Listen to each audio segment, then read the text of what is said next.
Assalamualaikum warahmatullahi wabarakatuh. Halo teman-teman semua. Kita mau bahas lanjutan diskusi kita soal filosofi NLP. Eh, Kalau teman-teman lihat di kaos saya nih, ini salah satu presuposisi NLP. Tulisannya we cannot not communicate. Kita tidak bisa tidak berkomunikasi. Nah, ini kalimat yang menarik ya, karena ada ketidakan dua dalam dua. Ada dua tidak dalam satu kalimat. Maksudnya apa? Jadi presuposisi ini ingin mengatakan bahwa manusia itu selalu berkomunikasi, jadi tidak pernah tidak berkomunikasi. Kok bisa? Sementara kebanyakan orang mengira bahwa berkomunikasi itu berbicara, tapi sementara itu banyak unsur komunikasi yang ternyata bahkan tidak ada dalam kata-kata, karena sebenarnya inti dari komunikasi adalah tersampaikannya pesan, ya kan? Maka kita mati dalam komunikasi sehari-hari tidak melulu kata-kata itu yang menjadi ukuran, tapi bagaimana dia disampaikan, ya, ekspresi, nada, simbol-simbol itu sudah mengkomunikasikan sesuatu. Baju yang kita gunakan mengkomunikasikan sesuatu. Nah, ini jadi menarik ya, karena presuposisi ini itu nanti jadi sentral ketika kita bicara aplikasi NLP dalam hubungan antar manusia. Kalau mau dirunut sambungan dengan presuposisi yang lain, itu adalah mind and body are one system, tubuh dan pikiran satu kesatuan. Karena tubuh dan pikiran satu kesatuan, maka apa yang terekspresikan lewat tubuh itu sebenarnya dikelola, dipimpin, dikendalikan oleh apa yang terjadi di pikiran. Ada sebuah nasihat mengatakan kalau tubuh itu adalah tentaranya jiwa. Jadi kalau jiwa, pikiran, perasaan kita ini tentram, tubuh itu akan tenang gitu ya. Kalau pikiran, perasaan kita gelisah, maka tubuh kita juga tidak akan tenang dan akan menampilkan ekspresi yang tidak sesuai. Nah, karena tubuh dan pikiran satu kesatuan, maka tubuh kita pasti selalu mengekspresikan sesuatu yang ada di pikiran dan perasaan kita. Jadi nggak mungkin ada satu momen di mana tubuh kita tuh tidak mengatakan sesuatu. Nah, jadi even kita diam pun sebenarnya kita mengkomunikasikan sesuatu, karena diamnya kita itu menandakan apa yang sedang terjadi di pikiran dan perasaan kita. Misalnya ya kita diam, tubuh nggak bergerak, seolah-olah nggak bicara, tapi sebenarnya diam itu karena dalam pikiran kita sedang merenungkan sesuatu. Nah, maka posisi diamnya seseorang kadang-kadang bisa dimaknai sebagai oh dia lagi merenung, oh dia lagi mikir, oh dia lagi stres, oh dia lagi sedih. Jadi ada banyak jenis diam yang menariknya seolah-olah tidak mengatakan sesuatu, tetapi dia mengatakan sesuatu. Karena diamnya orang lagi sedih beda dengan diamnya orang lagi merenung. Secara ekspresi pasti berbeda. Senyumnya orang yang lagi bahagia beda dengan senyumnya orang yang lagi menahan kesedihan tapi berusaha untuk tersenyum. Senyumnya orang bahagia dengan senyumnya orang bahagia di atas penderitaan orang itu juga berbeda. Jadi tubuh kita selalu mengekspresikan sesuatu. Karena itu we cannot not communicate. Kita tidak pernah tidak berkomunikasi. Setiap yang terjadi dalam diri kita itu sebenarnya selalu mengkomunikasikan sesuatu. Kalau ada dua orang di sebuah kursi yang sama, misalnya kursi agak panjang gitu, sekarang lagi physical distancing nih, kursinya agak panjang, dua orang yang sama, diam, berkomunikasi nggak? Seolah-olah enggak, karena mereka nggak ngomong, tapi sebenarnya mengkomunikasikan sesuatu. Misalnya diamnya mereka sibuk dengan aktivitas masing-masing, misalnya oh keduanya nggak kenal ya, karena dua-duanya nggak kenal ya diam. Jadi diamnya itu mengkomunikasikan bahwa dua-duanya tidak saling kenal. Kemungkinan satu ya, bisa juga kenal tapi lagi marahan. Ya kan, bisa juga ya nggak kenal ya, tetapi lebih tepatnya adalah tidak sedang berurusan satu sama lain karena masing-masing sedang punya urusannya sendiri-sendiri. Nah, jadi maka diamnya dua orang di dalam satu kursi itu mengkomunikasikan sesuatu. Nah, diamnya orang yang dekat dengan kita di keluarga itu macam-macam juga. Ada diam karena sedang ada masalah yang dipikirkan, ada diam karena marah, ya, kesal, ngambek misalnya gitu ya. Ada yang kebalikannya ya, yang ngambek yang sana, yang sini juga diam, tapi diamnya karena ingin meredakan amarah yang sana. Jadi dalam diam itu orang mengkomunikasikan sesuatu. Nah, konsekuensi dari presuposisi ini adalah nanti di NLP kita bisa mempelajari misalnya teknik kalibrasi misalnya. Nah, kalibrasi itu sebuah teknik untuk mengenali apa yang terjadi dalam internal state seseorang atau pikiran seseorang melalui ekspresi yang terjadi pada dirinya. Nah, ini semacam ilmu mempelajari bahasa tubuh, tapi tidak tepat betul ya. Tapi semacam itulah mempelajari ekspresi orang bagaimana, kira-kira internal state-nya atau perasaan pikirannya apa. Nah, itu konsekuensinya begitu ya. Kenapa? Kok bisa logikanya begitu? Ya karena bikin atau communicate.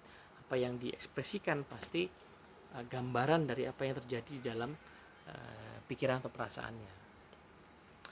Kemudian ilmu kalibrasi ini ilmu gedeannya lebih spesifik, misalnya kita bisa mengkalibrasi kecenderungan pola pikir. Nah, di bahasan NLP saya ada videonya tuh ya, meta program ya, di bahasan NLP soal meta program, cara mengenali kecenderungan pola pikir seseorang. Itu juga salah satu poin penting yang perlu diperhatikan adalah mengenali ekspresi seseorang. Misalnya ada orang yang punya kecenderungan termotivasi kalau ada yang dikejar, namanya orang mendekati, pola pikirnya mendekati, meta programnya mendekati. Nah, itu nanti ada gerakan tubuh tertentu yang bisa jadi indikasi, oh ini kayaknya orangnya pola pikirnya cenderung mendekati. Nah, sebaliknya ya, mendekati itu lawannya menjauhi ya, away from. Itu juga bisa dikenali dari ekspresi bagaimana dia bicara, bagaimana dia berkata-kata, bagaimana dia mengatakan, menyampaikan sesuatu. Itu bisa dijadi tanda-tanda bahwa kemungkinan dia adalah away from kecenderungan pola pikirnya. Nah, ada orang yang prosedural dan opsional, itu juga bisa dikenali dari kecenderungan. Ini berangkatnya dari filosofi ini, we cannot not communicate gitu. Nah, itu implikasi-implikasi yang sudah ada di dalam NLP dari presuposisi ini. Nah, tapi implikasi lain di sisi yang kebaliknya, berarti kita itu tidak berkomunikasi kepada orang, maka hati-hatilah terhadap apa yang ingin kita komunikasikan, padahal sebenarnya bukan itu niatnya. Nah, gitu. Contoh ya, kita ingin mengkomunikasikan sebenarnya ya kepada tim kita supaya optimis misalnya menghadapi situasi ini. Video ini dibuat pada saat pandemi COVID-19 ya. Misalnya seperti itu, kita pengen mengkomunikasikan kepada tim kita, harusnya kita sebagai tim leader mengkomunikasikan optimisme kepada tim member kita. Nah, tapi ternyata dalam pikiran kita banyak pesimisme misalnya, banyak pikiran-pikiran negatif ya, pikiran-pikiran yang kurang memberdayakan. Nah, pikiran yang lebih dominan ini pasti mempengaruhi state kita dan pasti mempengaruhi ekspresi kita. Jadi meskipun kita nggak ngomong, tapi nada bicara kita bicara. Misalnya, ya udahlah ya, terima aja, mau diapain lagi. Kayaknya sih nggak banyak yang bisa kita lakukan sih, ya, tapi ya kita kerjain aja. Nada ini barusan, ini mengkomunikasikan sesuatu. Yang kalau ditanya, apakah betul sebagai tim leader Anda pengen menciptakan pesimisme? Tentunya tidak. Ya, tapi karena pikiran sedang dipenuhi banyak hal yang pesimis, perasaan tergerak, tubuh jadi tergerak juga untuk mengekspresikan pesimisme. Nah, menyadari we cannot not communicate ini Maka filosofi dasar dalam komunikasi adalah komunikasi keluar itu sebenarnya hanyalah gambaran dari komunikasi di dalam.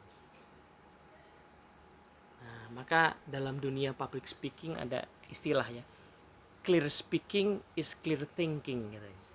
Orang yang bicaranya itu clear, jelas, teratur, elegan misalnya gitu ya, sistematis, itu pasti di belakangnya ada pikiran yang juga teratur, sistematis, jelas, terencana.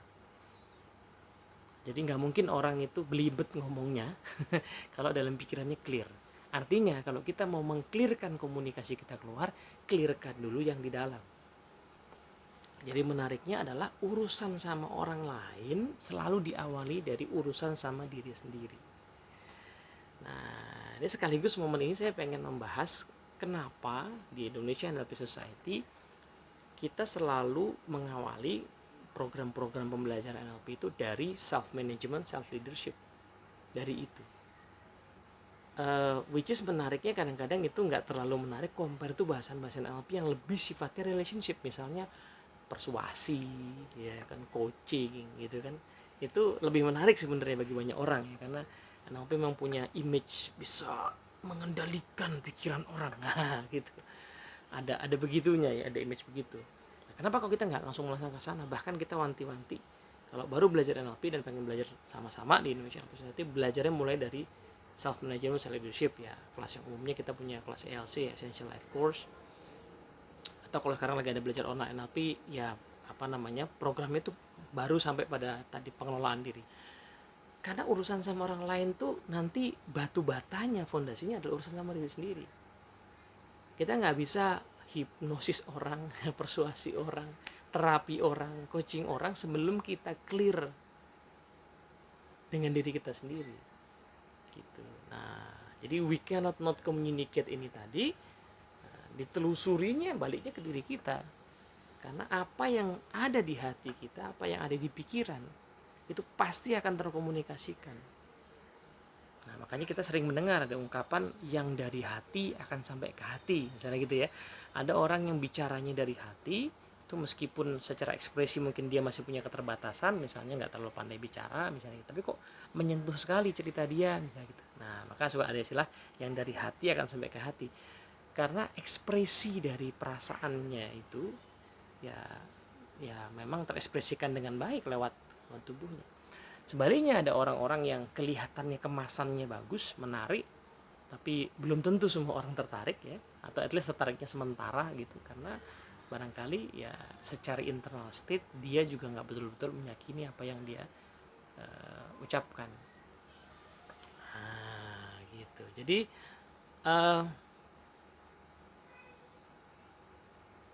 saya belakangan ya makin menemukan bahwa ilmu-ilmu yang urusannya sama orang, ilmu kepemimpinan, ilmu penjualan, itu menariknya adalah belakangan ini makin mengarahkan kita untuk be authentic, menjadi orang yang otentik, menjadi orang yang ekspresinya itu align. Justru agak bergeser dari sekian mungkin dekade-dekade sebelumnya yang lebih bicara soal mengemas pesan ya, mengendalikan pikiran. Itu masih ada, tetapi itu baru belakangan ya dipelajarinya, karena core of the core dari komunikasi adalah self communication, self management, self leadership. Nah, setiap hal yang ada dalam pikiran kita pasti terkomunikasikan, pasti terekspresikan. Nah, orang akan merasakan ya, ketulusan, kesungguhan kita itu dari apa yang ada di dalam diri kita. Nah, bukan berarti sekali lagi urusan mengemas pesan itu tidak penting, itu tetap penting. Nah, tapi itu akan sangat powerful ketika batu batanya, fondasinya adalah self leadership, self management. Begitu kira-kira. Moga-moga manfaat. Assalamualaikum warahmatullahi wabarakatuh.